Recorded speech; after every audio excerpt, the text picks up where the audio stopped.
and it's the brothers' return to Egypt for the second time. And I thought about giving a quick overview, but I decided it's going to be easier to watch it.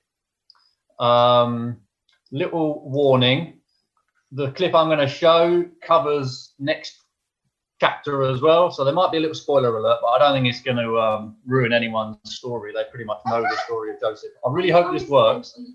I know I'm going to share my screen and it's on YouTube. I apologise if the video and the sound are all out of sync.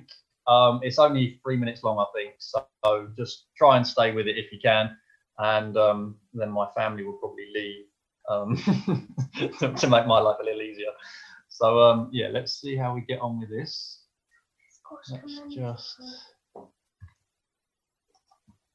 I'm going to hop you up.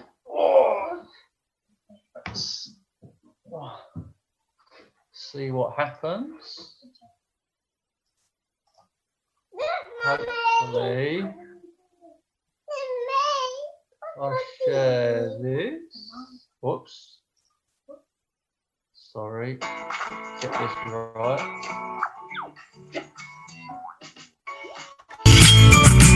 The Faithful Hall of Fame. Joseph.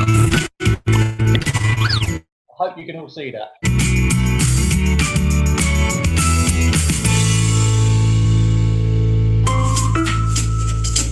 This is Joseph, who was the son of Israel and Rachel.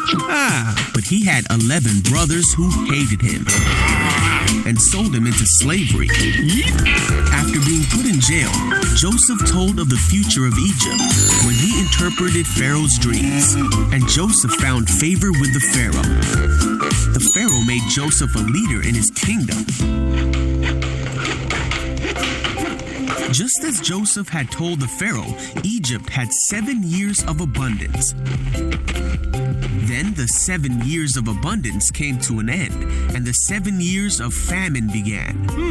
Just as Joseph had said. But the Egyptians had food to eat because Joseph had planned for the famine. There was famine in all the other lands, and many came to Joseph to buy food.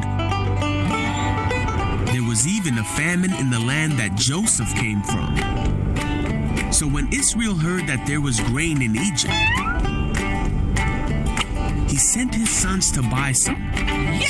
But Israel did not send Benjamin with the others because he was afraid that harm might come to him. When Joseph's brothers came to him, Joseph recognized them, but he pretended to be a stranger. So Joseph decided to test his brothers. He had his interpreter tell them to send for Benjamin, who had stayed home. And then he threw his brothers in jail for 3 days. On the third day, Joseph let all but one of the brothers take grain to their starving households with the instruction to bring Benjamin back. But Joseph provided for his brothers' journey and gave them grain and silver. The brothers did exactly as Joseph instructed, as they were scared that God was punishing them for what they had done to Joseph so many years before. They traveled home to their father's house, then back to Egypt. Now that he had seen that they brought Benjamin, Joseph was overwhelmed, so he released the brother who was still in prison. But Joseph decided to play one more trick on his brothers. He sent the brothers away but told his servant to hide his silver cup in Benjamin's bag. Then Joseph told the servant to go after the brothers and retrieve the cup. The brothers hadn't traveled far before the servant stopped them and accused them of stealing the cup.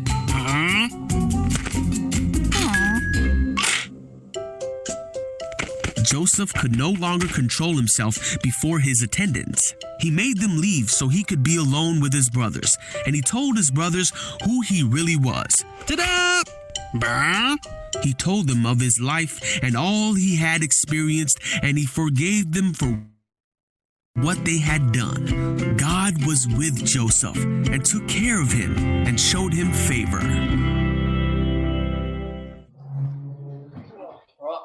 hope you were able to watch that and enjoy it. Oh, it's still playing. Oh, technology. Oh, we're back. Don't worry. Right, my family's going to leave me now. I hope that wasn't too jumpy, but I thought it was quite a nice little summary of this bit of the story that we're in at the moment. And so I'm just going to pick up from there. I'm just going to pray first. For some reason, I'm quite nervous about today. I don't know why, but I'm just going to pray first, if that's all right. So, Heavenly Father, just thank you for this morning. I just ask that you come and be with me as I speak. And I just ask you to open our hearts, to open our ears, and to be receptive of you and for you to speak to each one of us individually as we go through this passage and study it a little bit in Jesus' name. Amen. So that clip we've just seen, we're in the middle of it. Effectively, we're on that second clip. And as I said, chapter 43 is basically about the second return of the brothers to Egypt. And it focuses on three areas, really. The build-up to them going back, when they get back, and the events that unfold with Joseph and their encounter with Joseph for a second time. Now, conveniently for me, this chapter splits up into three bits quite nicely. And all good preachers should be in 3 bits, or so I'm told. I'm just going to spend 5 or so minutes on each one, so I'm not hopefully going to talk too long. And I'm not going to read the whole passage out. I'm just going to cover the bits of the passages that I'm going to highlight. So I think it'd be great if you get a chance after the service, maybe just to read through chapter 43 again, if you can. Or if not, just read the whole story of Joseph again. It's a great one to read. So there are 34 verses, I believe, in chapter 43. And verses 1 to 15, they focus on the debate that happens between Israel, the father, and Judah, one of the sons, about going back to Egypt. And it focuses on that discussion around Joseph's requirements for the brothers to return, but this time with Benjamin. They must take Benjamin. And it focuses on that discussion. And we're going to look a little bit at that. And then the second block is verses 16 to 25. And that focuses predominantly on the brothers and how they react to the situation that they find themselves in when they return to Egypt with Joseph, and actually engage with Joseph again for a sort of second time. So everyone's a bit more familiar with each other now. You know, they've met Joseph already, although they still don't know who he is. He's realized and engaged with them, knows who they are. And then the final bit of the chapter, verses 26 to 34, they show us a little bit more about Joseph and his reactions to the situation of seeing his brothers again. He's obviously had time to dwell. The brothers have left, and he's been thinking and processing. And you've got this whole test going on that Trevor sort of highlighted a little bit last week. And when I was going through this, a lot of what I'm going to say today is about reactions to situations. That's my main takeaway from what I've been looking at, is reactions to situations. And when these three groups, Israel, first part, brothers, second part, and Joseph, the last part, and when they're presented with these situations that they find themselves in, life situations, we can learn a lot about how they react to those situations that they find themselves in, and we can maybe learn to see whether it's a good idea or a bad idea or all of that. I'm not going to tell you how to react in situations, because all situations are different. But I think this is a great passage to look about reactions to situations. So if you need a heading for today, I'm going to call it reactions to situations. So let's move on to part 1. Israel and the discussion with Judah. So there'll be a little bit about Judah in this, but in verse 1 and 2, we learn that all of the grain has gone. The grain that they originally brought back from their first bit is gone, run out. It's all been eaten. And Israel says to his brothers, go back to Egypt and get more food. Now, Judah at this point reminds him of Joseph's request to bring Benjamin. They've already spoken about it in the previous chapter, chapter 42. But Israel seems to, that wasn't, he sort of ignored it almost. And this debate between father and son, Israel and Judah, sort of starts up. And one of the first things to note is that Judah actually stands up to his father in this debate and is pushing him. And in verse 4 and 5, it says this. It says, if you will send our brother along with us, we will go down and buy food for you. But if you will not send him, we will not go down. Because the man said to us, you will not see my face again unless your brother is with you. So Israel doesn't want to send Benjamin. He's quite precious over Benjamin. And Judah's saying, well, if you're not going to send him, we're not going to go. I refuse to do what you're asking me to. Because Judah knows the consequences of not going with Benjamin. And this puts Israel in a bit of a strange sort of light in my mind. He seemed quite angry with Judah, and he doesn't want to let Benjamin go. Now, presumably, that's based on his fears and his memories of what happened to Joseph. His favorite son, and the anguish and the bereavement that he had over losing Joseph. He doesn't want to go through that again with Benjamin, who, as we read the chapter, quite clearly Benjamin's the new favorite. And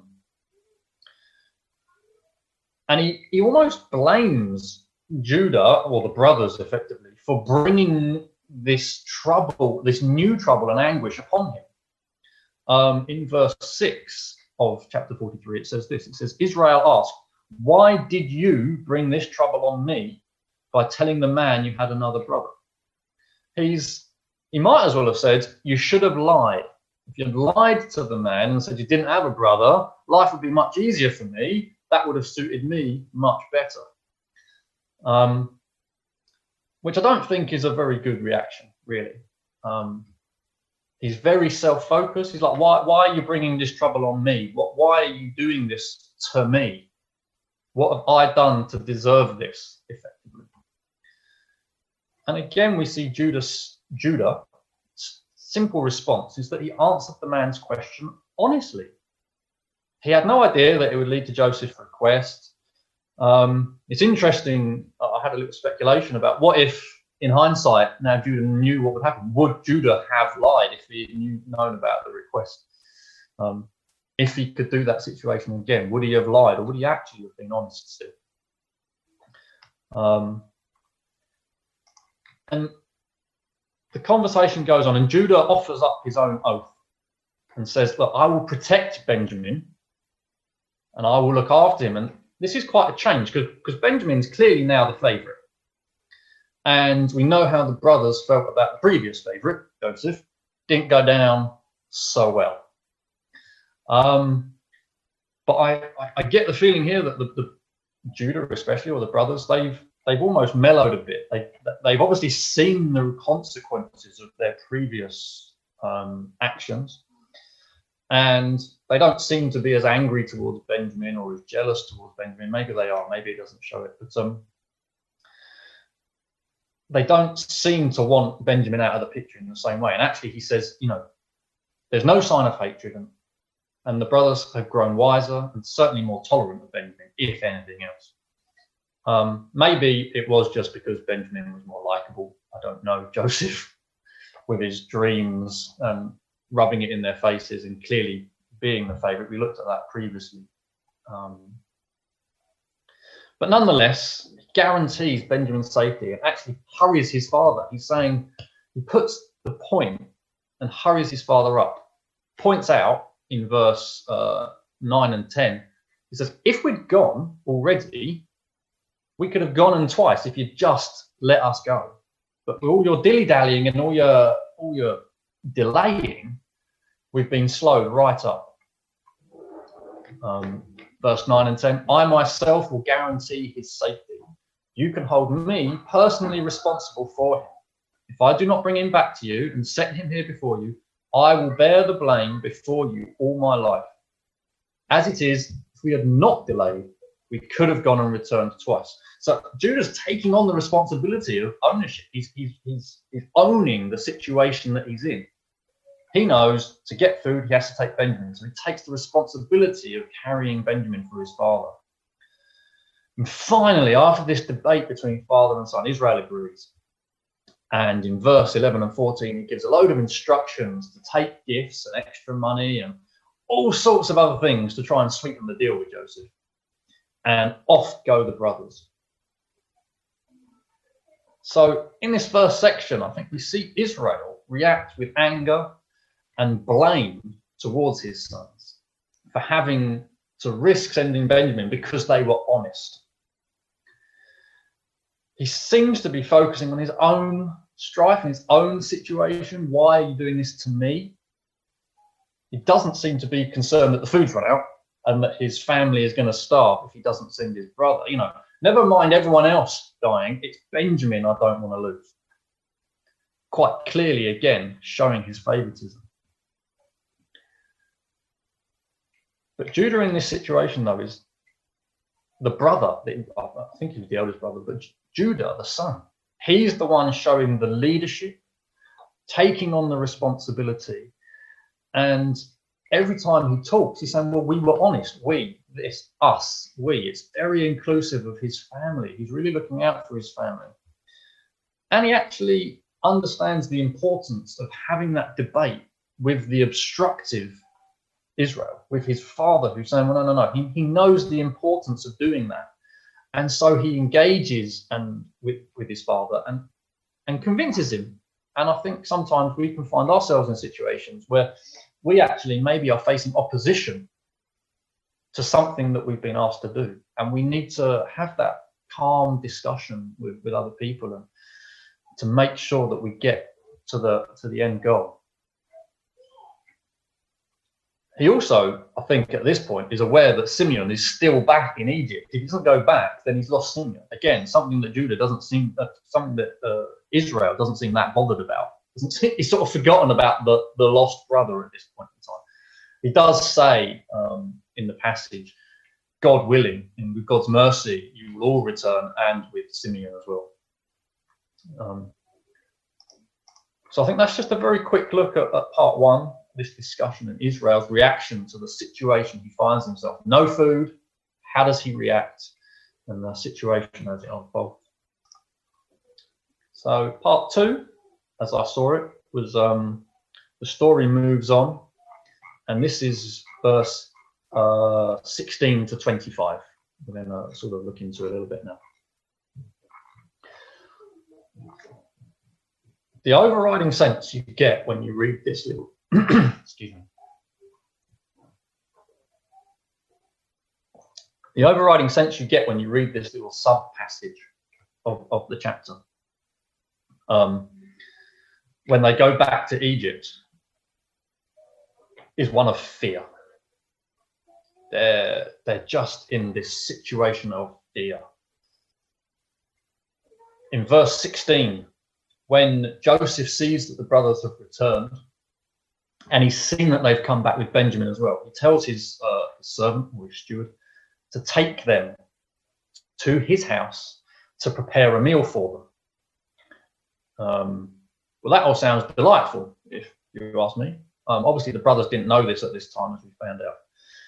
And there is fear. And the reason is that we know there is fear is because, quite frankly, it tells us. In verse 18, it says this: now the men were frightened when they were taken to his house.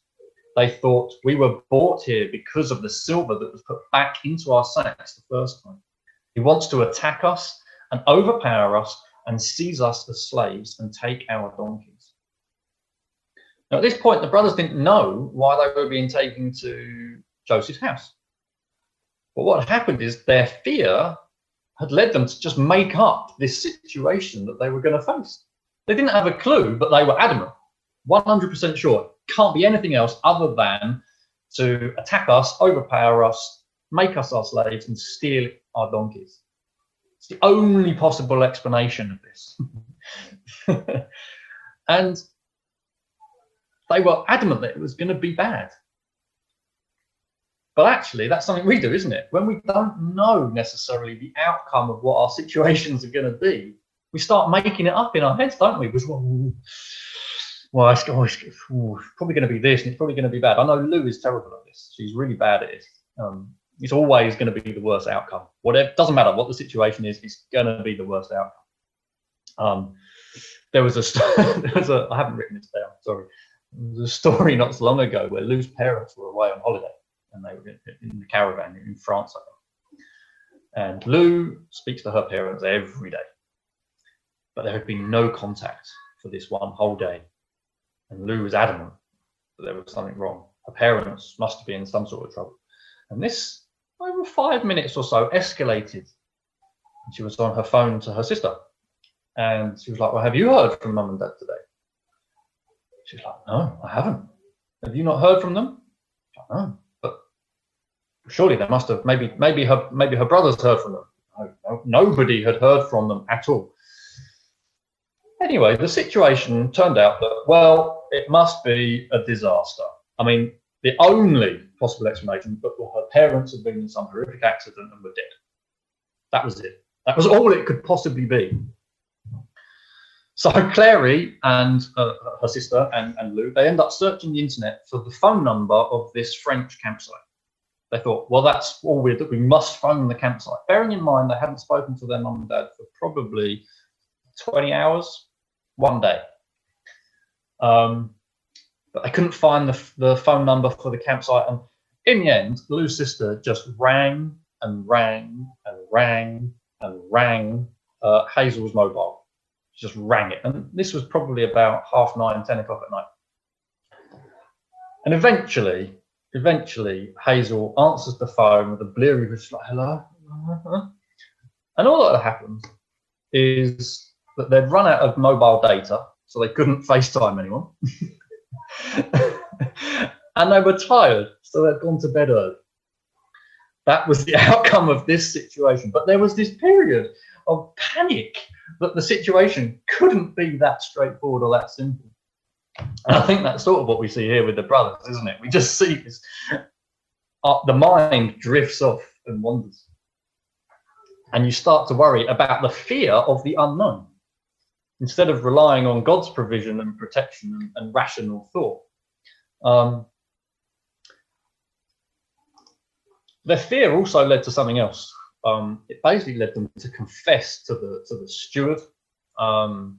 They say, I haven't written the verse down, apologies about that, but they confessed that the silver was in their sacks when they were returning, and they bought twice as much as they took, and they're repaying, and they don't know who put the silver in their sacks.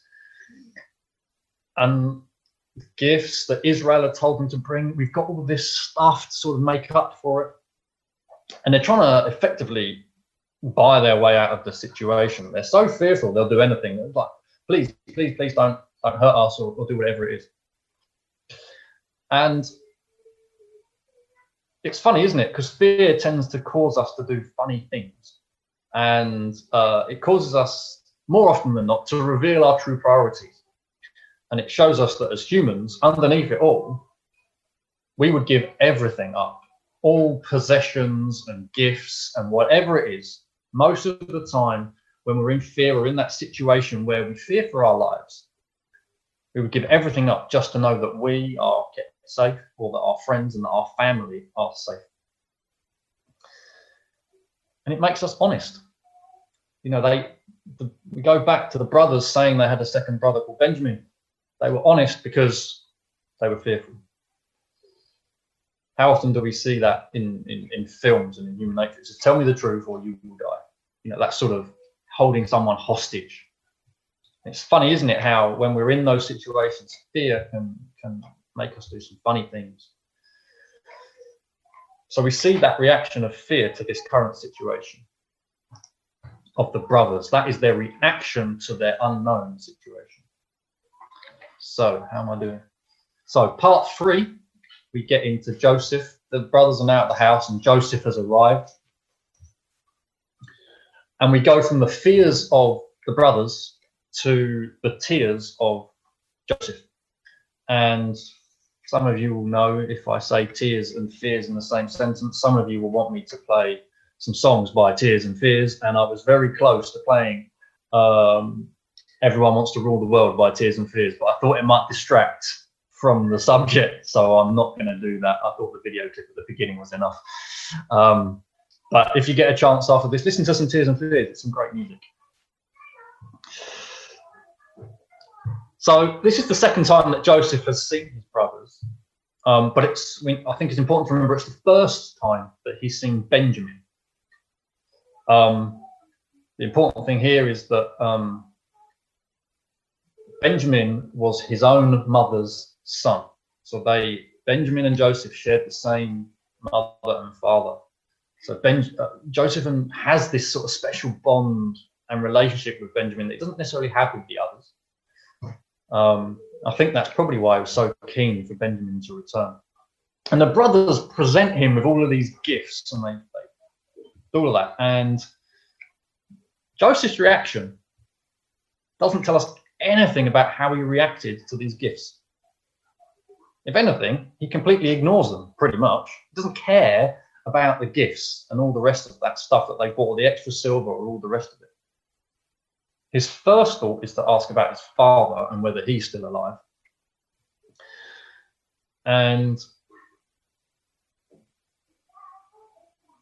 Joseph is caring enough about his family. You can see that Joseph's motivations in this situation are not about the things being around him or presented to him. He just cares about his brothers. Even though he's testing them, there is nothing but love for his family. I'm going to hark back a little bit to the brothers' reactions here. And it says in verse 26 and 28 that the brothers bowed before Joseph. When Joseph came home, I'm just going to read from verse 26. When Joseph came home, they presented to him the gifts they had brought into the house, and they bowed down before him to the ground. He asked them how they were, and then he said, "How is your aged father you told me about? Is he still living?" They replied, "Your servant, our father, is still alive and well." And they bowed down, prostrating themselves before him. So I know I said this last bit was about Joseph's reactions, but there's a little bit about the brothers' reactions here. Twice in 3 verses, they bow before Joseph. Their reaction to Joseph is one of submission. We all understand the significance of this because we know about the dreams. And that's often the focus, isn't it, of these passages and these stories within this passage. But I think it's interesting that they prostrate themselves before Joseph, something that we can actually do before Jesus as well. Something to think about. So Joseph doesn't react to the gifts, but he does react to seeing Benjamin. Verse 29, it says his own mother's son, as I've said already. And Joseph can't hold his emotions. The flood of thoughts that must have come running into his mind, seeing Benjamin for this first time. And he was so overwhelmed with the situation, he had to leave and cry.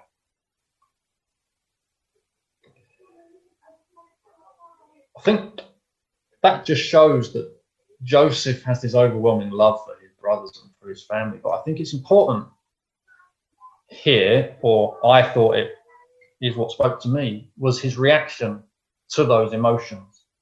He left the room. He didn't do it in front of his brothers. He knew that the situation he was in, although he was emotional about it, he had to control himself.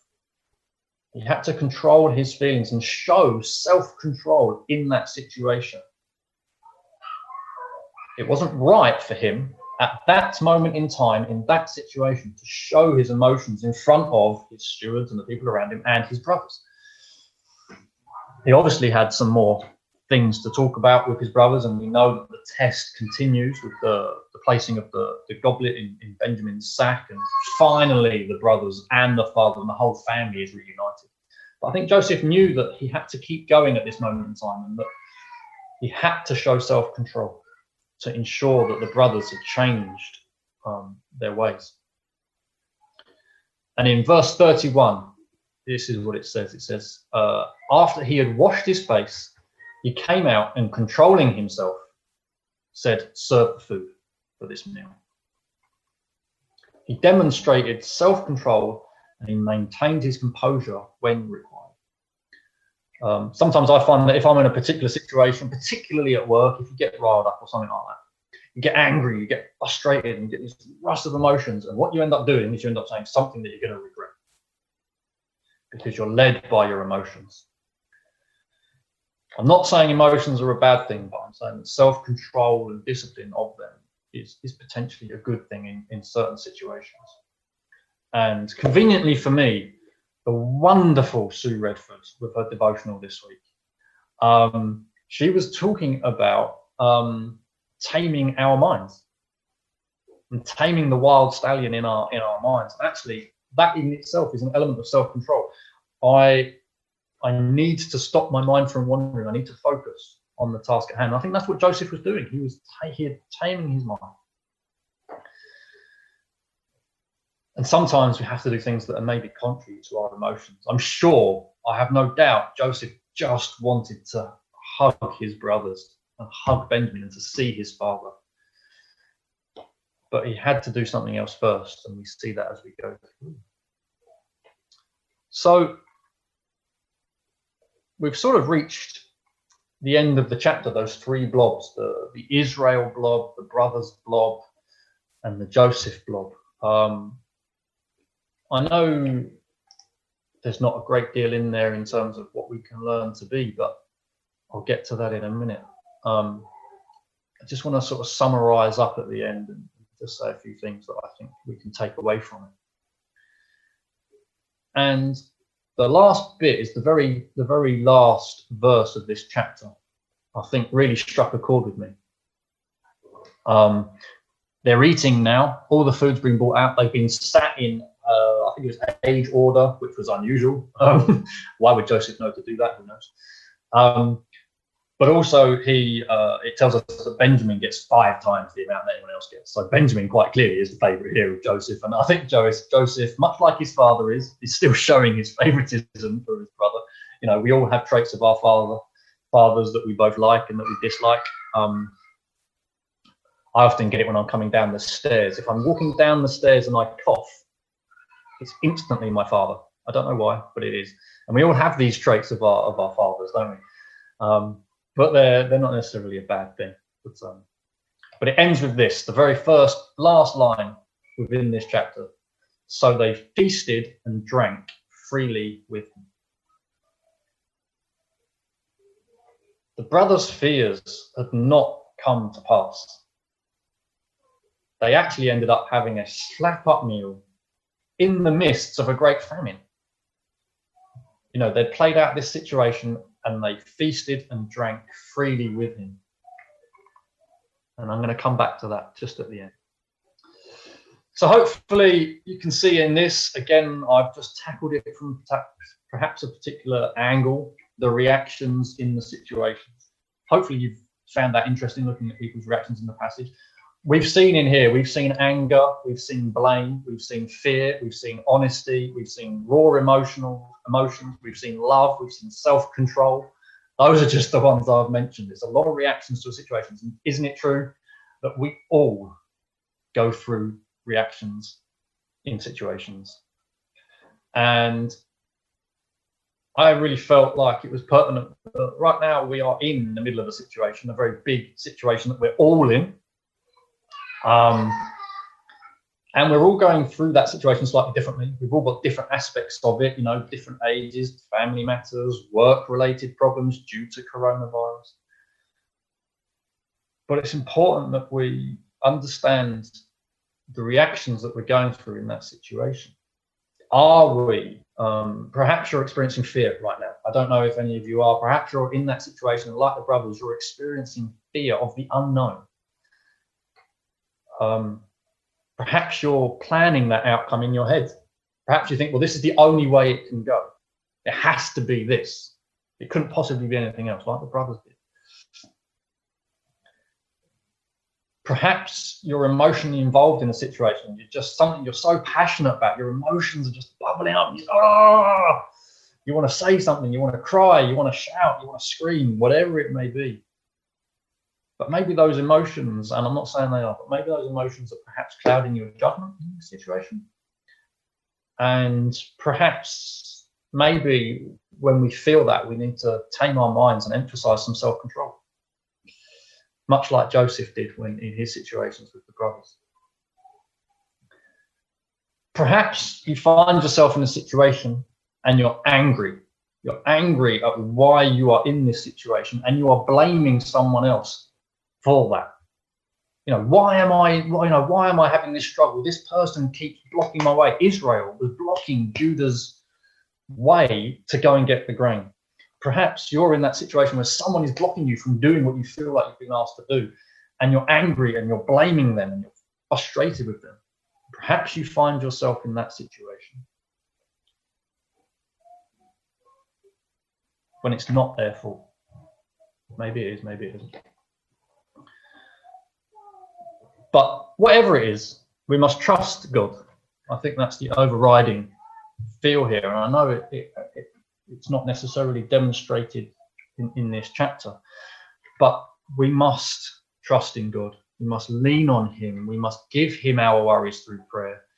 And we must understand that he has our best interests at the center of everything that he does for us.